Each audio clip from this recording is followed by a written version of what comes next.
یہاں ایک بات سمجھنا زیادہ ضروری ہے، وہ یہ ضروری نہیں ہے کہ جس کو عہدہ دیا جائے وہ آدمی کو تقوی کی بنیاد پر عہدہ ملے، یہ ضروری نہیں ہے کہ جس کو عہدہ دیا جائے وہ متقی اور پرہیزگار اس معنی میں ہو کہ اس کی بنیاد پر ان کو عہدہ دیا جا رہا ہے۔ تو تقوی کی بنیاد پر، نیک ہونے کی بنیاد پر کسی کو عہدہ دینا یہ زیادہ اہم بات نہیں ہے۔ آدمی نیک ہو سکتا ہے، متقی اور پرہیزگار ہو سکتا ہے، لیکن جو عہدہ دیا جا رہا ہے اس عہدے کے لیے وہ آدمی موضوع نہیں ہے، مناسب نہیں ہے، تو ایسے آدمی کو گرچہ تقوی والا ہے عہدہ نہیں دینا چاہیے۔ لیکن جو عہدہ دیا جا رہا ہے وہ آدمی اس عہدے کا جانکار ہے، اس سلسلے میں اچھی معلومات رکھتا ہے، تو ایسے آدمی کو عہدہ دیا جائے، گرچہ وہ آدمی نیکی میں کم ہے، تقوی میں کم ہے، اس کے پاس نیکیاں زیادہ نہیں ہیں۔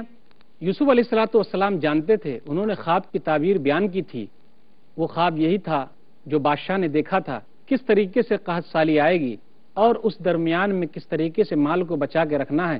اس بنیاد پر یوسف علیہ السلام نے یہ عہدہ مانگا تھا تاکہ انہیں وزیر خزانہ بنا دیا جائے اور وہ مال کی حفاظت کریں اور یہ مال عوام کے لیے فائدہ مند ہو۔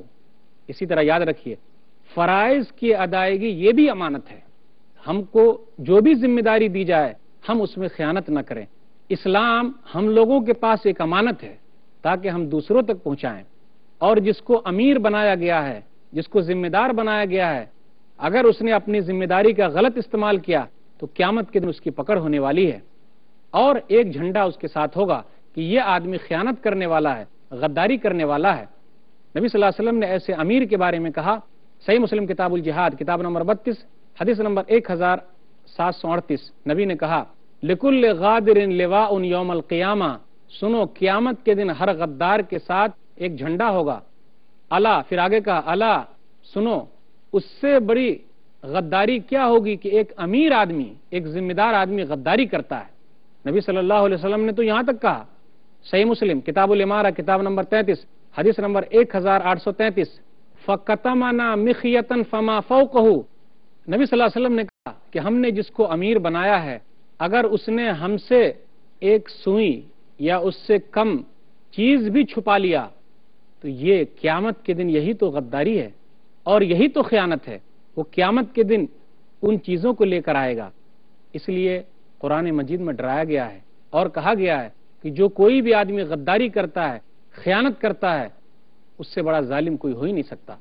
سورہ آل عمران سورہ نمبر 3 آیت نمبر 161، وَمَن يَغْرُ الْيَأْتِ بِمَا غَلَّ يَوْمَ الْقِيَامَةِ ثُمَّ تُوَفَّىٰ كُلُّ نَفْسٍ مَّا كَسَبَتْ وَهُمْ لَا يُظْلَمُونَ، اور جو کوئی بھی آدمی خیانت کرے گا اس خیانت کے سامان کے ساتھ قیامت کے دن آئے گا اور اس کو بدلہ دیا جائے گا۔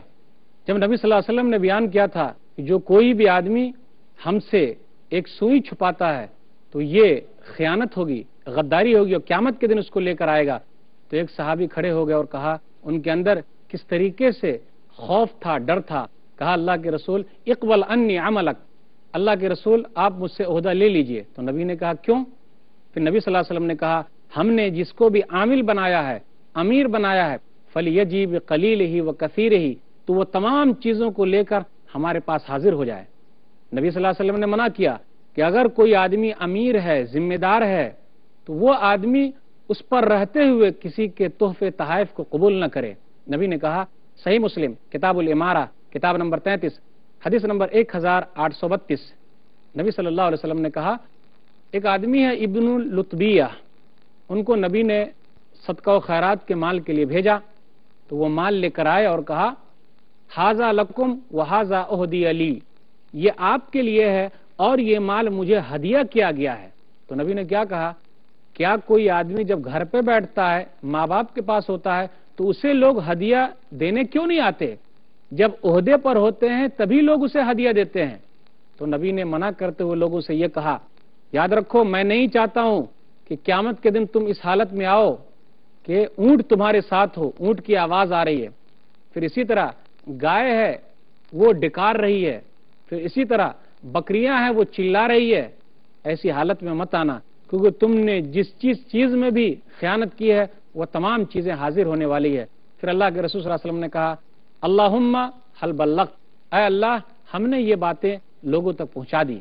تو یاد رکھیے سب سے اہم چیز یہ ہے کہ آدمی کو جس چیز کا ذمہ دار بنایا گیا اس میں ذرہ برابر رتی برابر خیانت نہ کرے، اس کا غلط استعمال نہ کرے۔ جہاں اسے یہ لگتا ہو کہ ہم سے کوتاہی ہو رہی ہے تو فوراً اپنا عہدہ ذمہ دار کو سونپ دے، اپنا عہدہ چھوڑ دے اور وہ ہٹ جائے، کیونکہ یہ ذمہ داری سب سے بڑی ذمہ داری ہے، اور قیامت کے دن جب پوچھا جائے گا اور وہ جو خیانت کر رہا ہے وہ تمام چیزوں کے بارے میں حساب و کتاب ہوگا تو کیا جواب دے گا؟ اس لیے یاد رکھیے، امانت یہ بھی ہے کہ اللہ تعالیٰ نے ہم کو جس طریقے کا دماغ دیا ہے ہم اس دماغ کو صحیح چیز میں لگائیں، یہ بھی ایک امانت ہے۔ اللہ تعالیٰ نے ہمارا دماغ اچھا دیا اور ہم اس کو غلط چیز میں لگا رہے ہیں تو یہ خیانت ہے، اس لیے منع کیا گیا۔ سورہ انفال سورہ نمبر 8، یا ایھا الذین آمنوا لا تخونوا اللہ والرسول وتخونوا اماناتکم، اے ایمان والو اللہ اور اس کے رسول کی چیزوں میں خیانت نہ کرو اور اپنی امانتوں میں خیانت نہ کرو۔ اللہ تعالیٰ نے ہم کو اچھا دماغ دیا تو ہم اس کا صحیح استعمال کریں، صحیح استعمال نہیں کریں گے تو یہی خیانت ہو جائے گی۔ ہمارے پاس کسی کی امانتیں رکھی ہوئی ہے تو ہم اور آپ ان امانتوں کو سنبھال کے رکھیں، خیانت نہ کریں، لوگوں تک پہنچا دیں۔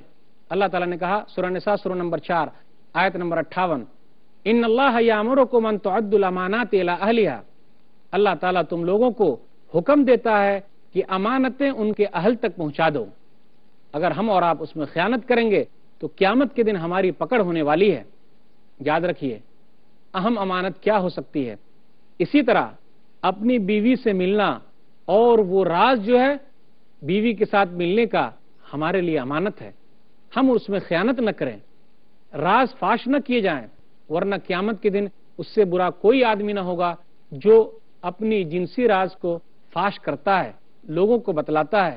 بہت سارے بے غیرت لوگ ہیں جو اپنی بیوی کے ساتھ ملنے کے راز کو لوگوں کو بتلاتے ہیں، بہت ساری عورتیں ہیں جو اپنے شوہر کے ساتھ ملنے کے راز کو دوسروں سے بتلاتی رہتی ہیں، سہیلیوں سے اس کا تذکرہ کرتی ہیں۔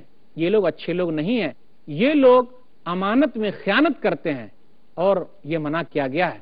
ازواجی تعلقات یہ مقدس ہیں، محترم ہیں، کسی کو بیان نہ کیے جائیں۔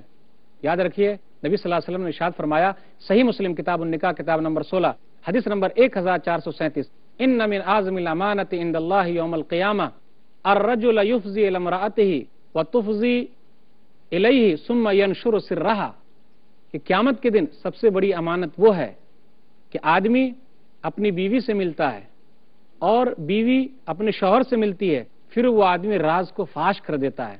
یہ سب سے بڑی امانت ہے۔ اگر کوئی آدمی اس میں خیانت کرتا ہے اور اس امانت کو سنبھال کے نہیں رکھتا، یہاں تک کہ قریبی رشتہ دار کو بھی نہیں بتانا ہے، قریبی دوست کو بھی نہیں بتانا ہے کہ ہم کیسے ملتے ہیں، اس کا اظہار نہیں کرنا ہے، جو لوگ اس میں خیانت کرتے ہیں قیامت کے دن اس امانت کے بارے میں پوچھا جائے گا۔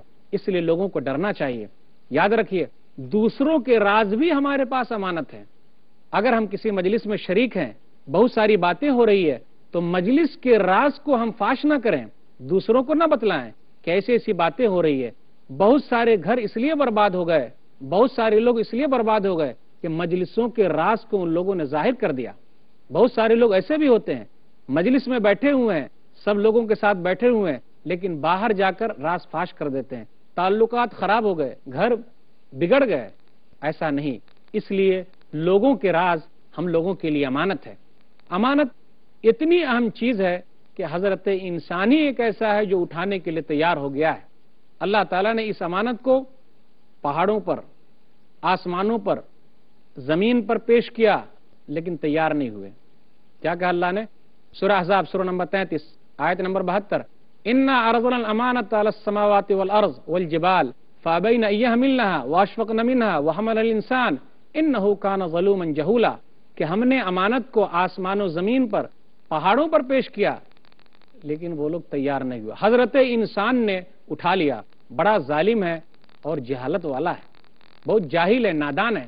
تو امانت معمولی چیز نہیں ہے، امانت سب سے اہم چیز ہے۔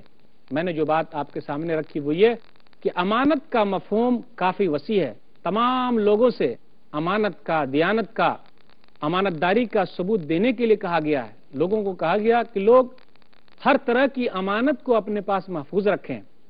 یاد رکھیں عہدہ ایک امانت ہے، اس کا استعمال غلط طریقے سے کیا وہ بالکل غلط ہے۔ اسی طرح کسی کے راز ہمارے پاس امانت ہے، اگر ہم نے اس کو فاش کر دیا یہ خیانت ہے۔ میاں بیوی کے تعلقات آپس میں امانت ہے، ہم نے اگر اس راز کو فاش کر دیا، لوگوں کو بتلا دیا تو یہ خیانت ہے۔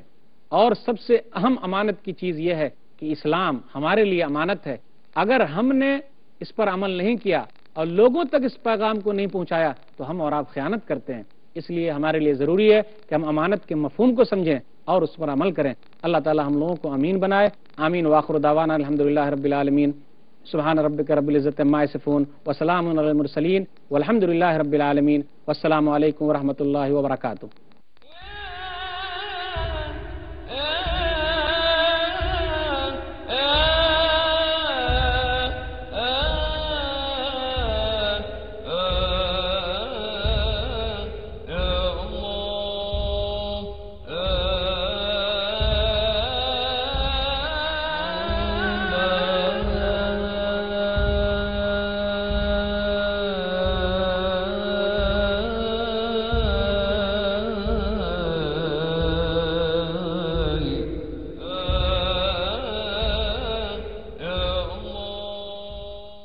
مولانا مقیم فیضی۔